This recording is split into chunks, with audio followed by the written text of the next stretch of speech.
Bonjour à tous! Aujourd'hui, nous allons aborder une problématique contemporaine qui est celle de l'augmentation de la dépense publique.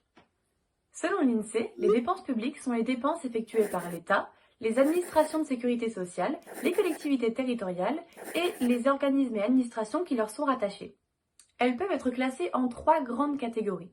Tout d'abord, les dépenses de fonctionnement, qui servent à la bonne marge des services publics, comme par exemple les dépenses courantes de personnel et d'entretien et les achats de fournitures. Ensuite, les dépenses de redistribution, c'est-à-dire les prestations versées en espèces aux ménages, comme par exemple les minima sociaux, les pensions de retraite ou encore les allocations familiales. Et enfin, les dépenses d'investissement qui visent à accroître ou à renouveler le capital productif public, comme par exemple les dépenses de recherche et de développement ou les achats d'armement. La dépense publique est, avec la fiscalité, l'un des principaux instruments de l'action financière de l'État. Mais elle fait aussi l'objet de controverses multiples. Le financement de la dépense publique se fait par les recettes publiques, comme par exemple les impôts, les taxes ou les cotisations sociales, mais par aussi le déficit public.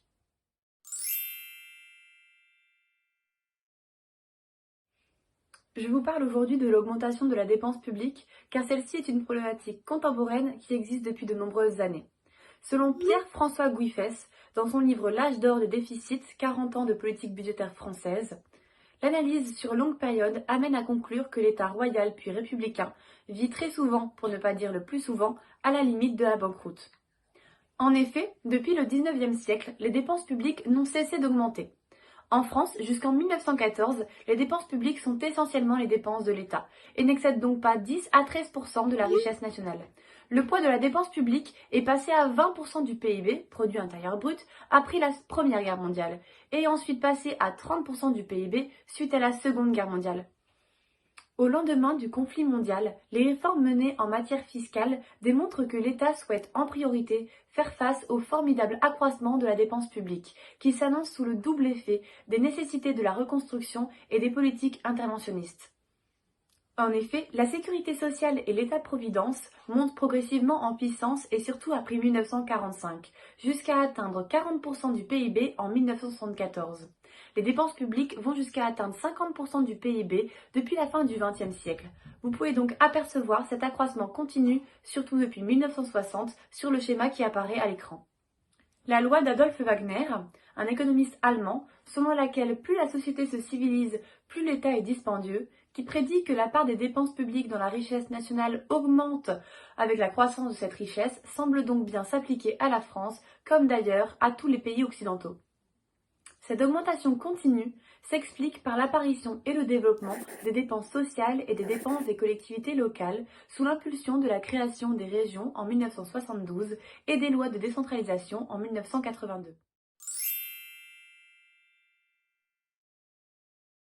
La crise Covid n'a pas échappé à l'augmentation de la dépense publique.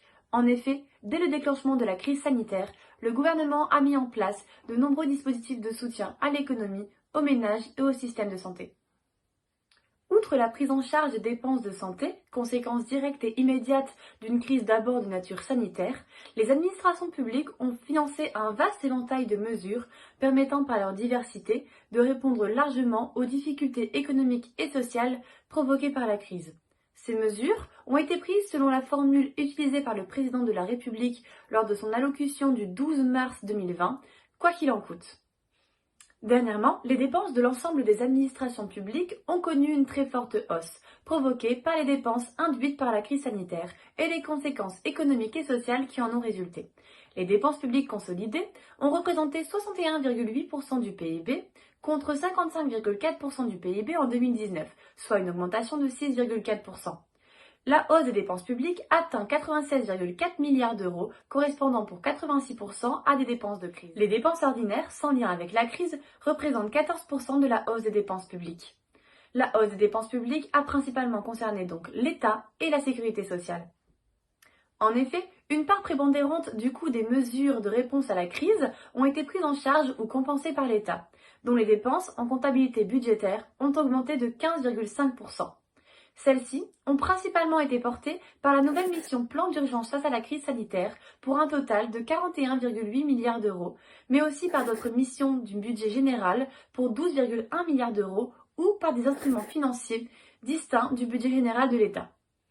De plus, les dépenses des régimes de protection sociale ont également fortement progressé, du fait principalement des dépenses sanitaires financées par l'assurance maladie. En 2020, les charges nettes des régimes obligatoires de base de sécurité sociale et du Fonds de solidarité vieillesse ont augmenté de 26,8 milliards d'euros, soit une augmentation de 5,3%. Ces dispositifs d'urgence massifs, qu'il s'agisse des aides aux entreprises, comme par exemple les fonds de solidarité ou les prêts garantis par l'État, ou aux ménages, comme par exemple prolongation des droits à indemnisation du chômage ou les aides exceptionnelles pour les personnes en situation de précarité, ont préservé le pays des effets économiques et sociaux de la crise.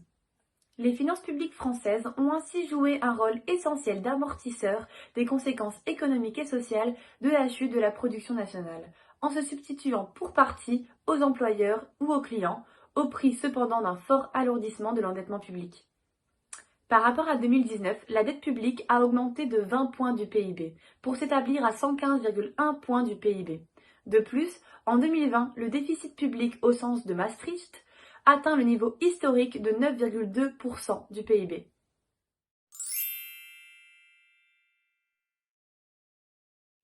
On observe donc un lien de cause à effet entre l'augmentation de la dépense publique, l'augmentation de la dette publique et l'augmentation du déficit public.